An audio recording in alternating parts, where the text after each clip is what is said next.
Hello mga kasalon, meron na naman tayong clients for today's video. Ang history ng ating clients is rebonded siya and nagpa-color siya.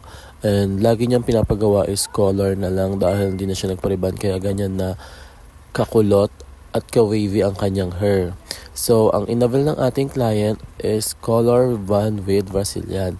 So, yes, pwede tayong mauna ang color, nakadepende pa rin sa hair status ng ating client. So, ang ginawa ko dito, inuna ko muna yung color bago natin siya in R1. Yes, ang R1 nga pala, ginamitan ko ng pH balancer from YRES. So, bago tayo mag-apply, kailangan i-check natin yung status ng hair ng ating client at doon napapasok si pH balancer kung kinakailangan. So, si pH balancer, ginamit ko siya sa R1, hinaluan ko yung R1 niya ng pH balancer para hindi madamage ang kanyang hair.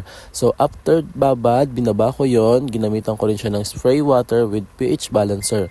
And this is the look. Hindi ko na pinakita ang buong process ng kanyang rebond, color at Brazilian dahil super haba mga madamdamin. So, ito na ang kanyang final result. Nakita nyo na shiny and bouncy na ang kanyang hair at straight na din siya. Kung before, nakita nyo, grabe ang pagkakulot ng ating client. Pero ngayon, makikita nyo na bouncy, shiny, and straight na ang kanyang hair. Thank you, Madam Damin, for always trusting Hair Reflection Salon. Nagawa ko na yung anak niya before at nagustuhan naman nila kaya bumalik ang kanyang mother para mag-farvan din. Thank you for always trusting me here in Reflection Salon. Kasi mga gustong magpagawa, visit lang po kayo dito sa Barangay Barreto, National Highway po, Reflection Salon, tapat po ng Papagayo. Number 40, Elaine Street, Barangay Barreto, National Highway po. Thank you so much for always trusted here. Marami din po kaming mga product na may offer sa inyo na maganda sa hair. Lalo na po ang YRES Keratin Straightening Treatment from YRES product. Marami po kaming available ng YRES kaya visit lang po kayo dito sa amin.